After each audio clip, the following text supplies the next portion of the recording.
Hey guys, welcome back to my channel. আমি রিয়া। তো আজকে নিয়ে চলে এসেছে একটা নিউ রেসিপি, ঘরোয়া ছাঁটের তরকারি। প্রথমেই কড়াইয়ে তেল গরম করে হলুদ দিয়ে আলুটাকে ভেজে নিয়েছি। কড়াই আবার তেল দিয়ে পেঁয়াজটাকে আমি বাদামি বাদামি করে ভেজে নেব।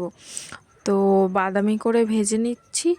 তো ভাজার সঙ্গে একটুখানি দিয়ে দিয়েছি চিনি কালার হওয়ার জন্য। তো আমার পেঁয়াজ ভেজে এসছে, এবারে আদা রসুনের পেস্টটা দিয়ে ভেজে নেব। যা ভালো করে ভেজে নেব যাতে আদা রসুনের গন্ধটা না হয়। আর আগে থেকে গুলে রাখা হলুদ আর লঙ্কা গুঁড়োটা আমি দিয়ে দেব। গ্রেভিটা কষিয়ে নিচ্ছি। তো এবারে কষিয়ে নিয়েছি, এবারে দিয়ে দেব চিকেনটা। তো ছাঁট আর কি, তো ছাঁটটাকে ভালো করে কষিয়ে নেব খুব ভালো করে। তো অনেকটাই কষিয়ে এসছে, তো দেখতে পাচ্ছ অনেক সুন্দর কালার এসছে। ভেজে রাখা আলুটাকে দিয়ে দিয়েছি। এবারে যদি কষা খেতে চাও তো একটু নুন দিয়ে দিয়েছি আগে থেকে তাড়াতাড়ি সিদ্ধ হওয়ার জন্য।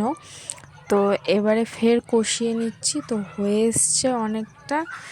এরপরে কষিয়ে একটু জল দিয়ে ভালো করে কষিয়ে নিচ্ছি।